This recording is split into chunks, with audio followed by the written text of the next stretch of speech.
Friend, what if I told you that any day could be the best day of your life? You don't have to wait for the weekend to really live. Of course, this is easier said than done, so I made this little guide. I hope it helps.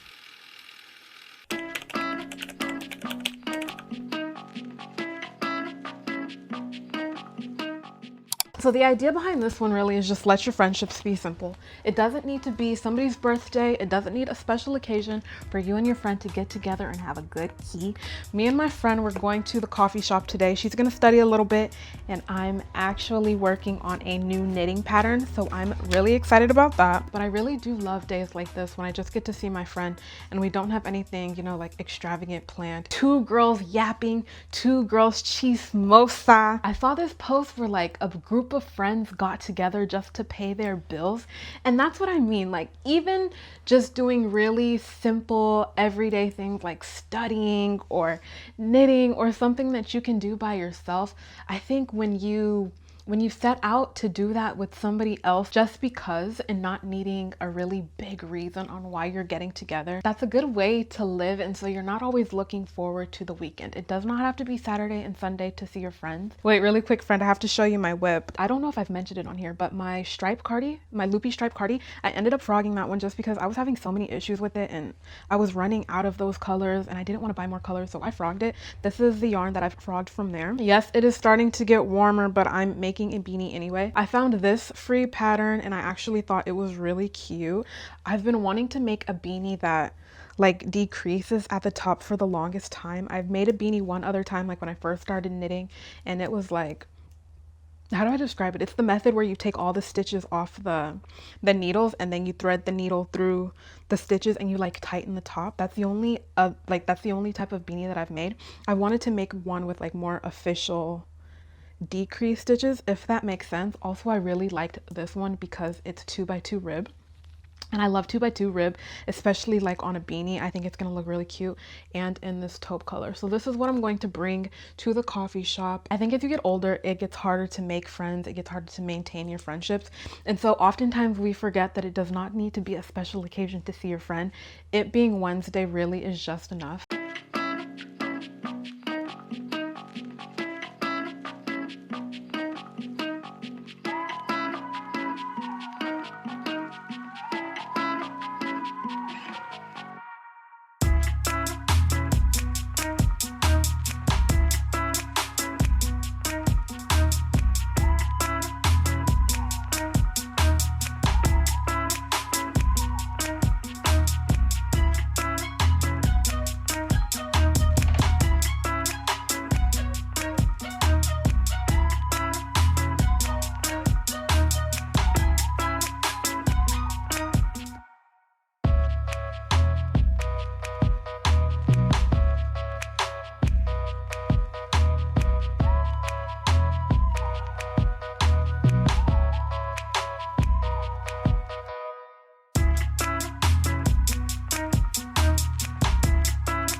last time I came to the beach, I saw the most beautiful woman I've ever seen in my whole entire life, and she was roller skating with a dress on. And from that moment, I was like, next time I go roller skating, I'm going to wear a dress. I thrifted this dress actually fairly recently, and I think this is gonna be my roller skating outfit. Actually, I love it, and I love how free I feel in it. So the idea is to take the things that you have to do, your commitments, your obligations, and turn them into things that you want to do, things that you look forward to doing. My commitment to myself this year was my 30 minutes of movement, and so every single day I make it an effort to move my body in whatever way for at least 30 minutes. Normally I'll go to the gym or I'll walk around my neighborhood, but today I wanted to come and roller skate. This is such a fun activity, something that I love to do, and it fulfills my 30 minutes of movement requirement. Also the fact, you know, that I got to wear this dress and I got to put on an outfit, it makes it feel more special. Make your non-negotiable something that you enjoy rather than something you just endure, something that you push through, something that you do just because you have to do it. And if I didn't have to do it, I wouldn't do it. Instead, kind of doing what you can to turn it into, you know, something that I look forward to. This was the highlight of my day. I love coming down to the beach to knit. This is honestly one of my favorite things to do. And now that the weather is getting warmer, it's not gloomy and cloudy as much, I'll have more opportunities to come down here. When you don't want to do something, it really feels like your entire body is dragging it. And so kind of just doing anything that you can to make that process feel lighter, associating something fun with something you have to do, something you're obligated to do, to, you know, so like kind of trick your brain into thinking like this obligation is fun as well. I'm literally sitting like this and I have my bag on top of my feet because I had to walk in the sand probably like half a mile to get over here. I wanted to be like super far away from everybody else. Thinking of that interview Alandria did with Angel Reese, and Angel asked her, you know, like, what did you do about getting a pedicure? What did you do about your feet when you were on Love Island? And Alandria was like, girl, toes was raggedy. I had to bunch them up in the sand. That is so funny to me. Literally, my bag is on top of my feet because I don't want you guys to see my I don't want you guys to see my sandy feet. I'm really not even a beanie person. I feel like the way that I style my hair, the way that I like to do my hair, I don't wear beanies very often, but this pattern was so cute, I couldn't pass it up. I don't know, I love this color. It's cute, it's simple. Shall we call it a manifestation practice? I feel like when I sit down here and I knit down here, you know, I imagine one day when I have the means to have, you know, like a little studio down by the beach. I'd love to live by the beach. I'm a California girl forever. That's really ultimately my goal, is to build a life, live life in a way where every day feels like my day off.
I think that the energy that we start the day with definitely influences the way that we have our day. What I love so much about the weekend is knowing that I don't have work that day, and so I'm waking up, maybe even if it's subconsciously, more optimistic, more open to what the day brings. And I think the energy that we put into the weekend is what makes it feel so special, and that thing that we just look forward to for the entire week.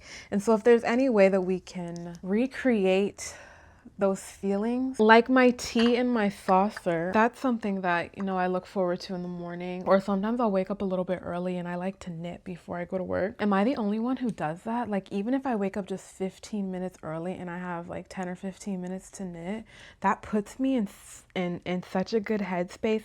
It makes me not necessarily excited to go to work, but my energy is different, and I can definitely tell the difference between, you know, when I'm more intentional about the way that I wake up, when I'm more intentional about the first things I expose my brain to, you know, after such a deep rest. Maybe if it doesn't affect your day, it definitely influences your day. One that I'm really bad at, actually, and I'm trying to get better at, is not waking up and checking your phone first thing in the morning. Friend, I'm so bad. Sometimes in the middle of the night, like, you know how you wake up to pee? I'll just like tap my phone just like out of habit, and I'm like, girl, what are you even doing? Like, get your ass back in the bed. I can always tell kind of the difference in between my days, or at least the start of my day, even if I can't articulate what's different. I think it's definitely the energy. I got my tea set from a local antique shop. Literally, how cute is she? Like the saucer, and even the shape of the cup. When I saw it, I was like literally obsessed. I've had it forever, and I love to drink my tea in this. It makes me feel like so fancy. I'm actually almost done with this one. Can you believe it? Can you believe I'm almost done finishing a project? This is self-drafted, possibly going to be my next pattern. I'm calling her the bandwidth balaclava. The idea is to have this super oversized balaclava. The bottom is the folded hem. I just learned this technique. Actually, y'all been gatekeeping this for me, and I don't like that. I love the finish of this bottom. What the heck? The front is gonna have a folded hem, and then there's gonna be, I don't think it shows up on camera, but I knit holes on the bottom so that I can put a drawstring through the folded hem. I am literally obsessed with this. This is self-drafted. This is the first draft, so she has a million issues, but I think I'm off to a good start at least. I guess we're not gonna get a balaclava pattern in the summertime, but for the fall, I'm thinking this will be absolutely gorgeous to add to the bandwidth family. Similar techniques as the bandwidth bonnet, but just bigger, and the folded hem I think is absolutely gorgeous. I'm gonna market this one probably towards more like advanced beginners, intermediate. YouTube sees it first. This is the sneak peek, the newest member of the bandwidth ecosystem. It's not that warm outside. If you still want to make a bonnet, bandwidth bonnet, link in the bio, free pattern. Also, it uses the same needles as the bandwidth bonnet. Because I know when you're first starting knitting, first of all, ain't nobody trying to buy 8 different sizes of needles. When you're first knitting, nobody's trying to buy 8 different sizes of needles. I'm gonna keep it a buck with you. No, a beginning knitter is not trying to do a pattern that requires 3 different size needles and 2 cables. Like, that's so confusing. And I think if you want to get into knitting, something like that would literally, like, I know for me, something like that, you know, like that almost makes you want to quit altogether. The idea is that I want my patterns like somebody who's never knit before, you know, could learn some basic skills and then kind of like follow along. Does that make sense? So like you can make the bonnet first, and then once you know all the skills for that, you can tackle the balaclava. And so that's kind of my idea. I'm going to try my really hardest, at least for right now, the garments that I do, to use the same needles and the same yarn. She has a lot of issues already, but I'm just gonna finish up just so I can see in its entirety, you know, what it looks like, and then what I need to fix, and then work on the second draft. Also, the dice pattern, I know I mentioned that before I left Instagram. The dice pattern is coming out. I ran out of white yarn, but all of the charts are done, and so I'm trying to pull everything together in Canva. I'm thinking maybe in the next like few weeks or so. So the dice pattern is going to come out really soon. I know I announced that. That's the update on that. Bandwidth balaclava, I need some time on her, y'all. This is literally the prototype, but I'm actually really excited for this. So I'm going to be working on this, you know, for the next few months. I have the biggest mouth ever. I literally couldn't keep it to myself.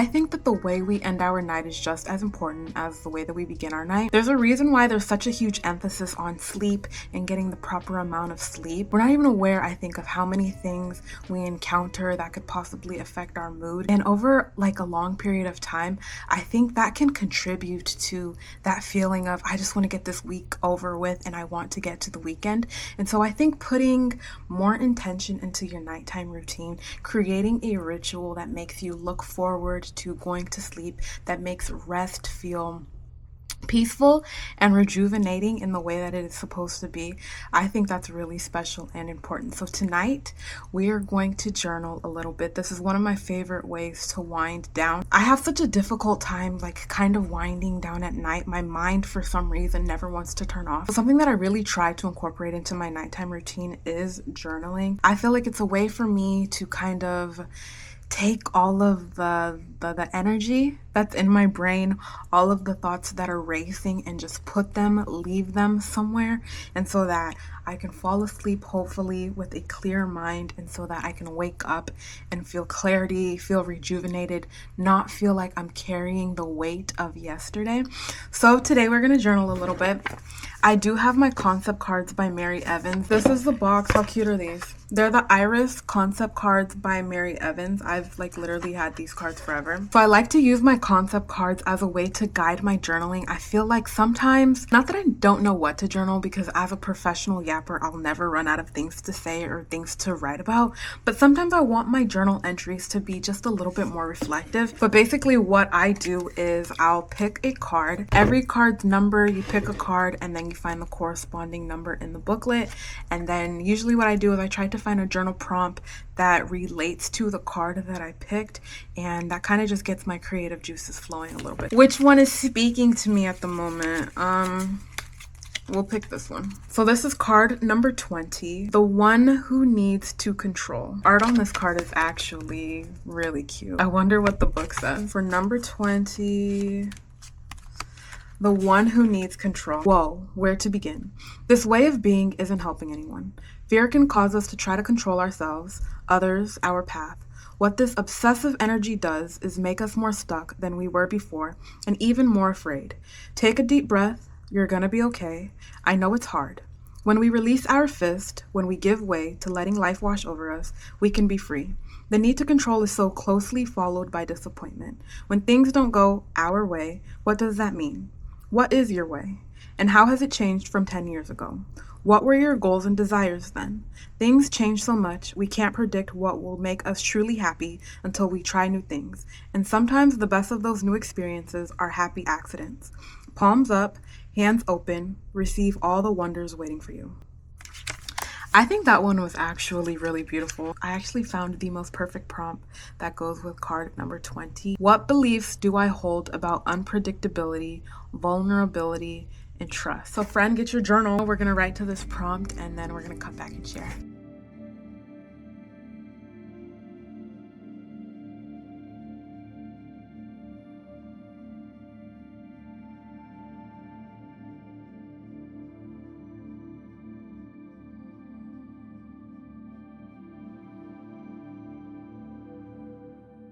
Friend, just a reminder that your journal is your thoughts, your perspective. I think sometimes, I don't know, maybe if it's just like this time because, you know, like I'm sharing it on camera, I felt like a little bit of a pressure to say something profound and say something like smart, but your journal is supposed to be the place where you kind of just dump all of the craziness that's going on in your brain onto paper in hopes of getting, you know, a little bit of relief. Should we read the prompt again? Okay, wait, let's read the prompt one more time. What beliefs do I hold about unpredictability, vulnerability, and trust? Okay, so this is what I wrote. Unpredictability is scary. What if chance chooses wrong? I imagine vulnerability feels the same way an autopsy does. Every piece of you held under a microscope for data with a judgmental undertone. I trust myself and that is enough. This was a nice prompt actually. Card number 20, the artwork is literally so cute, and this is something that I would not have really thought about otherwise. So I guess that's it for tonight. It's time for bed.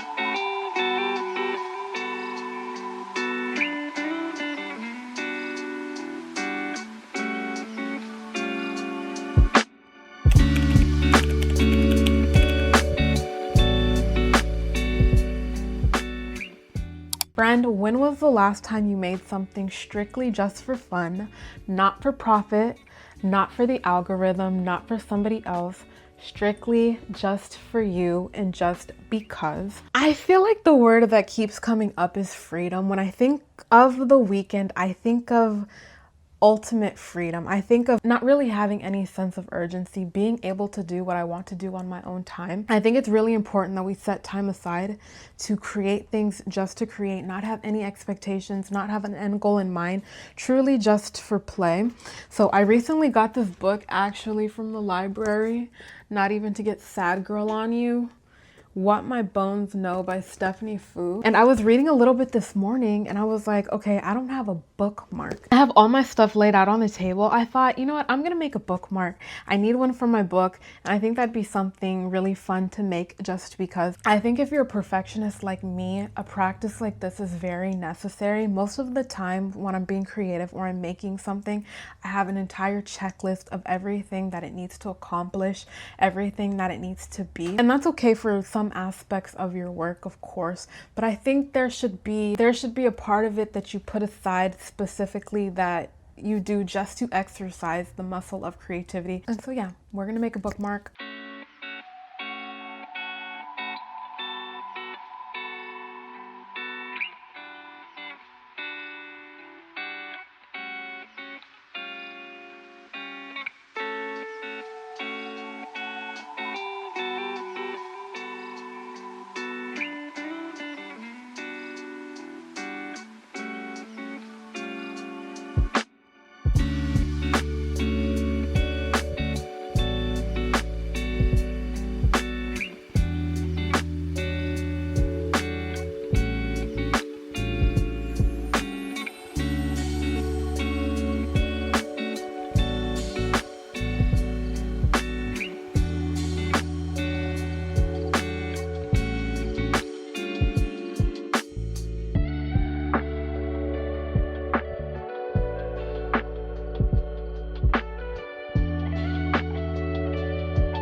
My bookmark actually came out super cute, and now I get to look at this little piece of art that I made every time that I read my book. Friend, really quick beanie update.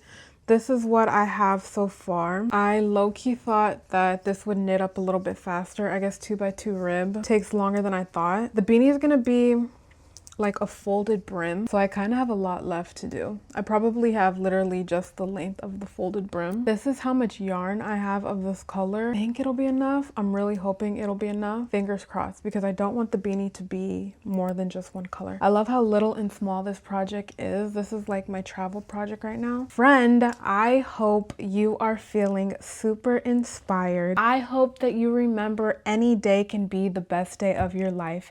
We don't have to wait until a weekend to do the things that we love, to live the life that we are meant to live. Incorporating as many little things into your life that give you that weekend rush, I think is really necessary. Thank you so much for spending time with me, and I will see you next Sunday. Bye.